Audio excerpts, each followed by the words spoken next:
అతుల్ కుమార్ అంజన్ మే 3వ తారీఖు వేకువజామున 3:20 మరణించారు.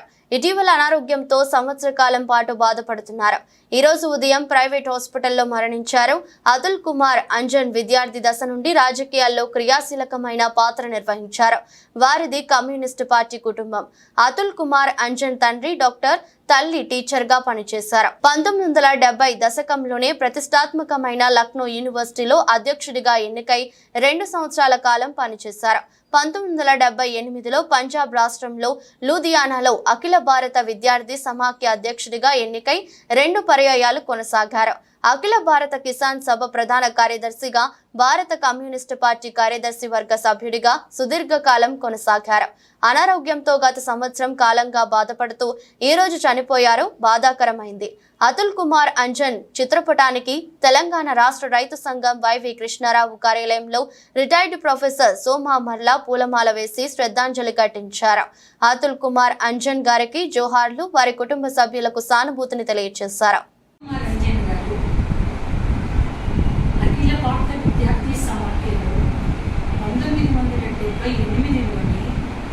ఈ దేశంలో దేశాధ్యక్షుడిగా ఎన్నికై దేశవ్యాప్తంగా విద్యార్థి లోకాన్ని నూతన ఊహించినటువంటి మహనీయుడు అతుల్ కుమార్ అంజన్. ఆ తరువాత రైతు రంగాన్ని ఎంచుకొని డాక్టర్ స్వామినాథన్ కమిషన్లో సభ్యుడిగా కొనసాగుతూ ఈ దేశ రైతాంగం పండించే పంటలకు ఖచ్చితంగా గిట్టుబాటు ధర రావాలి అంటే రైతు వ్యవసాయానికి పెట్టే పెట్టుబడికి 50% అదనంగా కలిపి మద్దతు ధరను నిర్ణయించి అమలు చేయటం ద్వారానే అది సాధ్యమని వెలిగెత్తి చాటిన డాక్టర్ స్వామినాథన్ కమిషన్లో అతుల్ కుమార్ అంజన్ గారు సభ్యుడిగా కొనసాగారు.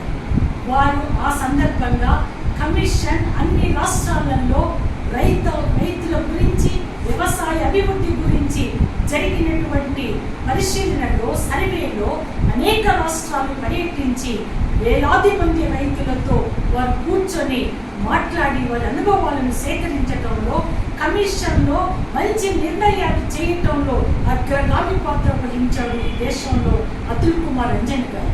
ఆ తరువాత మద్దతు ధరలు కేవలం దేశంలో 23 పంటలకు మాత్రమే ప్రకటించడం, అమలు చేయటం కూడా అరకొరగా కొనసాగుతూ రైతులకు ఏమాత్రం లాభం చేకూరని పరిస్థితి నెలకొని ఉన్న దుస్థితిలో సంయుక్త కిసాన్ మోర్చాగా ఏర్పాటు కావటంలో ఆ సంస్థ తరఫున మద్దతు ధరల గ్యారెంటీ చట్టం కావాలా, రైతుల యొక్క పూర్తి రుణాలు మాఫీ కావాలా, అందుకు చట్టం కావాలి అని చెప్పి 2 ప్రధానమైనటువంటి డిమాండ్ల మీద ఆయనకు ఆరోగ్యం బాగలేకపోయినా 16 నెలల పాటు సాగిన ఢిల్లీ రైతాంగ పోరాటంలో, దేశవ్యాపిత రైతాంగ పోరాటంలో అగ్రగామి పాత్ర నిర్వర్తించాడు.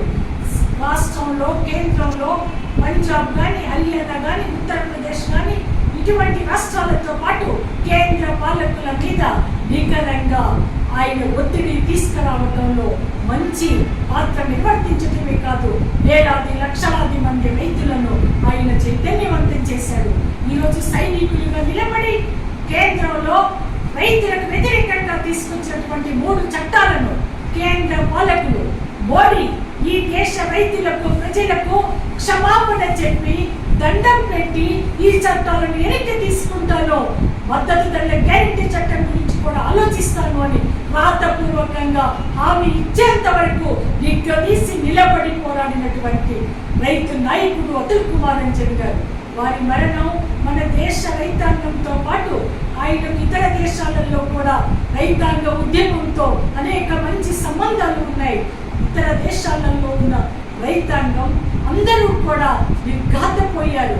బాధతో ఈ రోజున వారి పటానికి పూలమాలను వేస్తూ, పుష్పాలు ఉంచుతూ, శ్రద్ధాంజలి ఘటిస్తూ వారి ఆశయాలను ముందుకు తీసుకువెళ్తామని ప్రతిజ్ఞ చేస్తున్నారు. అంటే ఎంత గొప్ప పాత్ర ఆయన నిర్వర్తించాడో, ఆయన పాత్ర రాజకీయంగా కానీ, రైతాంగ ఉద్యమంలో కానీ శ్లాఘనీయం. మనం పదే పదే అనేక మందికి చెప్పటానికి చాలా ఆదర్శవంతమైన జీవితాన్ని ఆయన గడిపారు. వారి ఆదర్శం మనందరికీ కూడా మార్గదర్శకమని నేను ఈ సందర్భంగా పేర్కొంటున్నాను. लाल सलाम कॉमरेड अब्दुल कुमार अंजन। लाल सलाम लाल सलाम कॉमरेड अब्दुल कुमार लाल सलाम अमर रहे कॉमरेड अब्दुल कुमार अंजन। अमर रहे कॉमरेड अब्दुल कुमार अंजन। अमर रहे